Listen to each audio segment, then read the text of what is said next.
नमस्कार साथियों, की फैक्ट में आप सभी का स्वागत है। आज हम लोग बात करेंगे तेलंगाना में क्या भाजपा मजबूत हो रही है, क्या तेलंगाना में भाजपा सत्ता में आ सकती है और किस तरीके से तेलंगाना में भारतीय जनता पार्टी के लिए चीजें बदल रही हैं। आपको पता है कि तेलंगाना में इस समय केसीआर की सरकार है। पहले उनकी पार्टी का नाम टीआरएस हुआ करता था, अब उन्होंने बदल करके उसका नाम बीआरएस रख लिया है। कांग्रेस तेलंगाना में लगातार कमजोर हो रही है। उसका सबसे बड़ा परिमाण है कि 18 विधायक हुआ करते थे तेलंगाना में कांग्रेस पार्टी के, 12 तो बीआरएस के साथ चले गए, केसीआर के साथ चले गए। एक बड़े विधायक थे वो भारतीय जनता पार्टी में आ गए, तो टेक्निकली रूप से केवल 5 ही विधायक बचे हुए हैं तेलंगाना में कांग्रेस के। 3 विधायक भारतीय जनता पार्टी के हैं। हालांकि टी राजा को लेकर के जिस तरीके से भारतीय जनता पार्टी ने उनके साथ जिस तरीके से चीजें की, उसको लेकर के जरूर कुछ लोगों में नाराजगी है, लेकिन समय के साथ मुझको लगता है कि टी राजा एक बार फिर से भारतीय जनता पार्टी से जुड़ ही जाएंगे, या भावनात्मक रूप से या इस तरीके से वो जुड़े हुए हैं। उस मामले को अगर भाजपा सॉल्व कर लेती है तो जय तेलंगाना की जगह वहां जय श्री राम गूंजना स्वाभाविक है। हिंदुवादी विचारधारा को लेकर के या हिंदुत्व को लेकर के तेलंगाना में एक अलग ही वाइब्रेशन देखने को फिलहाल में मिला हुआ है। भारतीय जनता पार्टी ने तेलंगाना के अंदर एक पहला ऐसा प्रयोग किया है जो अब तक भारतीय जनता पार्टी ने किसी भी राज्य में नहीं किया था। उन्होंने टॉप लीडरशिप को तेलंगाना की यह जिम्मेदारी दी है कि वो बीआरएस से और कांग्रेस से जो भी बड़े नेता आना चाहते हैं पार्टी के अंदर, उनको लाने के लिए प्रयास करें। उसके लिए क्राइटेरिया बना दी गई, उसके लिए एक कमेटी बना दी गई है। जो कमेटी बनाई गई है 4 लोगों की, उसमें है प्रदेश अध्यक्ष बंदी संजय कुमार, केंद्रीय मंत्री जी किशन रेड्डी, इटाला राजेंद्र और ओबीसी मोर्चा के जो प्रदेश अध्यक्ष हैं के लक्ष्मणन। इन लोगों को टारगेट दिया गया है कि बीआरएस से और कांग्रेस से जो भी नेता आना चाहते हैं उनको पार्टी में ले आइए, लेकिन 4 बातों का 5 बातों का ध्यान रखिएगा। एक ये कि भारतीय जनता पार्टी के विचारधारा में वो विश्वास रखते हों। दूसरी बात कि वो फाइनेंशियली ठीक ठाक हो, उनका जनाधार हो और उनके ऊपर कोई एलिगेशंस न हो, साफ सुथरी छवि हो और केंद्रीय नेतृत्व के प्रति भी वो लॉयल रहे। अगर इन 4-5 क्राइटेरिया पे कोई कैंडिडेट सही उतरता है तो उसको भारतीय जनता पार्टी ज्वाइन करा लीजिए, कोई समस्या नहीं है। 4 बड़े नेताओं की कमेटी बना दी गई है। ये सब चीजें क्यों भारतीय जनता पार्टी कर रही है, इसके पीछे सबसे बड़ा कारण है कि पश्चिम बंगाल में जिस तरीके से भारतीय जनता पार्टी ने किसी को भी अपने पार्टी के अंदर भर लिया था, संगठन मजबूत नहीं था, चुनाव में हाइप बहुत ज्यादा था और जब सीटों में परिवर्तन हुआ तो उतनी सीटें उसको पश्चिम बंगाल से नहीं मिली। वहां से सबक सीखते हुए तेलंगाना में भारतीय जनता पार्टी फूक फूक करके कदम रख रही है। अब आप लोगों को बताते हैं 2024 के चुनाव को लेकर के भाजपा उत्तर में ठीक है, दक्षिण में भी ठीक है, उत्तर ठीक है, पश्चिम ठीक है, पूरब ठीक है। इसमें केवल एक महाराष्ट्र में थोड़ी सी दिक्कत है भाजपा को और थोड़ी बिहार में दिक्कत है, लेकिन ओवरऑल ठीक है। दक्षिण में गड़बड़ ही गड़बड़ है। एक अगर आप कर्नाटक को निकाल दें तो कर्नाटक के अलावा भारतीय जनता पार्टी का किसी प्रदेश में कोई बहुत बड़ा जनाधार नहीं है। थोड़ा सा जनाधार जो दिखाई देता है वो तेलंगाना में है।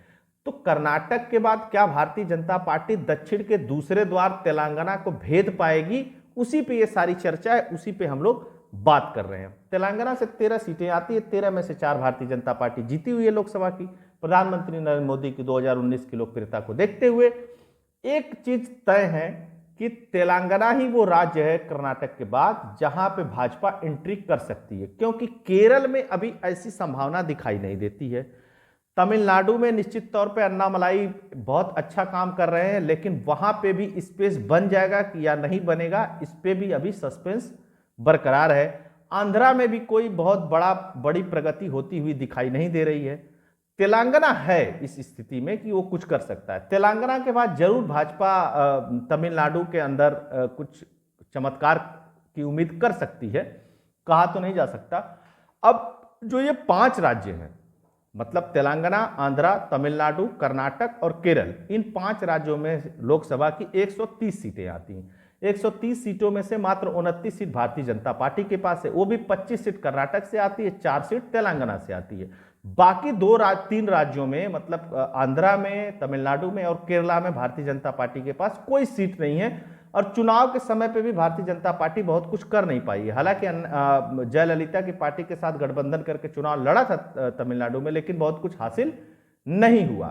तो ये स्थिति है। तो अब चूंकि इधर अगर कोई कमोबेश किसी राज्य में सीटें कम या ज्यादा होती हैं, तो भारतीय जनता पार्टी को निश्चित तौर पे दक्षिण का जो दुर्ग है वह भेदना बहुत जरूरी हो जाता है, क्योंकि बड़ी मात्रा में यहां से भी सीटें आती हैं। और दक्षिण में जितनी भी भाजपा की लड़ाई है वो राष्ट्रीय पार्टी कांग्रेस से नहीं है, वो सब क्षेत्रीय पार्टियों से है। अगर कायदे से देखा जाए तो एक केरल में जरूर आप कह सकते हैं कि सीपीएम के द्वारा, सीपीएम भी राष्ट्रीय पार्टी है और कांग्रेस भी राष्ट्रीय पार्टी है, वहां पे मुकाबला है। अदरवाइज तमिलनाडु में चले जाइए तो आप स्टालिन की पार्टी डीएमके से ही मुकाबला है, इधर केसीआर से मुकाबला है। तो यही सब सारी चीजें हैं। जो प्रदेश अध्यक्ष हैं तेलंगाना के, बंदी संजय कुमार, बड़े मेहनती व्यक्ति हैं, लगातार पदयात्रा यात्रा कर रहे हैं और उनपे केसीआर लगातार दबाव भी बना रहे हैं, उनको रोकने की कोशिश भी कर रहे हैं। जब ये सब सारी चीजें हो रही थी, उसी समय भारतीय जनता पार्टी ने एक राष्ट्रीय कार्यकारिणी की मीटिंग की थी हैदराबाद के अंदर, जो बहुत फेमस रही थी। आप लोगों ने उसको देखा भी होगा, सुना जाना भी होगा। वो करने का मतलब सिर्फ यही था कि वहां के जो कार्यकर्ता हैं उनको मोटिवेट किया जाए, उनको अपलिफ्ट किया जाए, उनको विश्वास जगाया जाए और नेतृत्व का मतलब उनको समझाया जाए। किसी भी प्रदेश को अगर जीतना है तो सबसे जरूरी होता है कि जो वहां का नेतृत्व है, प्रदेश स्तर का टॉप नेतृत्व लीडरशिप है, वह बहुत मजबूत है, वैचारिक रूप से भी, शारीरिक रूप से भी, आर्थिक रूप से भी, हर तरीके से वो मजबूत दिखाई देना चाहिए। तब कार्यकर्ताओं का और अन्य लोगों का विश्वास जमता है और जब वो कोई बात कहता है तब वो चीज चुनावी रिजल्ट्स में रिफ्लेक्ट भी करती है। हालांकि एक अच्छी टीम बना करके दिया है प्रधानमंत्री नरेंद्र मोदी जी ने वहां पे तेलंगाना में। लेकिन अब दो बातें हैं तेलंगाना में। तेलंगाना चूंकि आंध्र प्रदेश का पार्ट हुआ करता था, बड़ा आंदोलन चला, उसी से केसीआर की पार्टी निकल करके आती है और भी सारी चीजें, वो तो एक मजबूती है ही है वहां पे। अभी तक तेलंगाना, जय तेलंगाना, इस तरीके की चीजें चलती थी। पहली बार तेलंगाना में बड़े पैमाने पे जय श्री राम का नारा भी लगने लगा है। कई सारे विश्लेषक, कई सारे पत्रकार इस बात को मानते हैं कि हिंदुत्व की जो मुखर धारा इस समय तेलंगाना में चल रही है, यह भारतीय जनता पार्टी को वहां पे सत्ता दिला सकती है। राजगोपाल रेड्डी एक कांग्रेस के बड़े नेता थे, अभी विधायकी से उन्होंने इस्तीफा दिया, भारतीय जनता पार्टी ज्वाइन किया, दक्षिण तेलंगाना से आते हैं, खम्बम वाला जो इलाका है। आए, उपचुनाव हुआ, हालांकि वो उपचुनाव हार गए, लेकिन जिस दक्षिणी तेलंगाना में भाजपा का स्पेस नहीं बन पा रहा था, पहली बार वहां पे भाजपा का स्पेस बनता हुआ दिखाई दिया। इसके अलावा आप एक साल पीछे जाएंगे तो भारतीय जनता पार्टी ने दक्षिण में एक बड़ा प्रयोग किया, राज्यसभा से 4 बड़े हस्तियों को राज्यसभा भेजा, जिसमें पीटी उषा थी, संगीतकार इलैया राजा थे, आध्यात्मिक गुरु वीरेंद्र हेगड़े थे, बी विजयेंद्र प्रसाद जो फिल्म निर्देशक थे, उनको भेजा कि ताकि दक्षिण का भी पार्टिसिपेशन और दक्षिण की जो हस्तियां हैं उसके द्वारा इफेक्ट डाला जाए या भाजपा के विचारधारा को वहां तक पहुंचाया जाए। ये भाजपा का एक प्रयोग था। हालांकि भाजपा बहुत लंबे समय से अलग अलग क्षेत्र के स्पोर्ट्स के लोगों को, फिल्म के लोगों को प्रमोट करती रही है। जैसे पूर्वोत्तर से भी उन्होंने प्रमोट किया और हाल ही में आप लोगों ने देखा होगा बॉक्सर मैरी कॉम है, वो भी राज्यसभा की सदस्य हैं। तो इस तरीके की चीजें होती रही हैं। अब 2 सबसे महत्वपूर्ण चीजें हैं। तेलंगाना अगर भाजपा को जीतना है तो जाहिर सी बात है कि बूथ लेवल मैनेजमेंट के साथ साथ कांग्रेस और बीआरएस से बड़े पैमाने पे अच्छे लीडर तोड़ करके लाना पड़ेगा। तेलंगाना हो या आंध्रा हो या तमिलनाडु हो, इन तीनों राज्यों में एक चीज कॉमन है कि यहां पे भाई रॉबिन हुड की छवि वाला नेता चाहिए। इस तरीके का नेता चाहिए जो जनता के लिए संघर्ष करता हो, या वो फिल्मों का बड़ा नाम हो, फिल्मों से आया हुआ हो। तमिलनाडु की राजनीति में जितना भी शीर्ष नेतृत्व है, चाहे वो कांग्रेस के पास रहा हो, चाहे वो जयललिता की पार्टी रही हो, चाहे वो डीएमके की पार्टी रही हो, सिर्फ फिल्मी बैकग्राउंड से आते हैं। तो स्टार लोगों का भी वहां पे बहुत क्रेज है।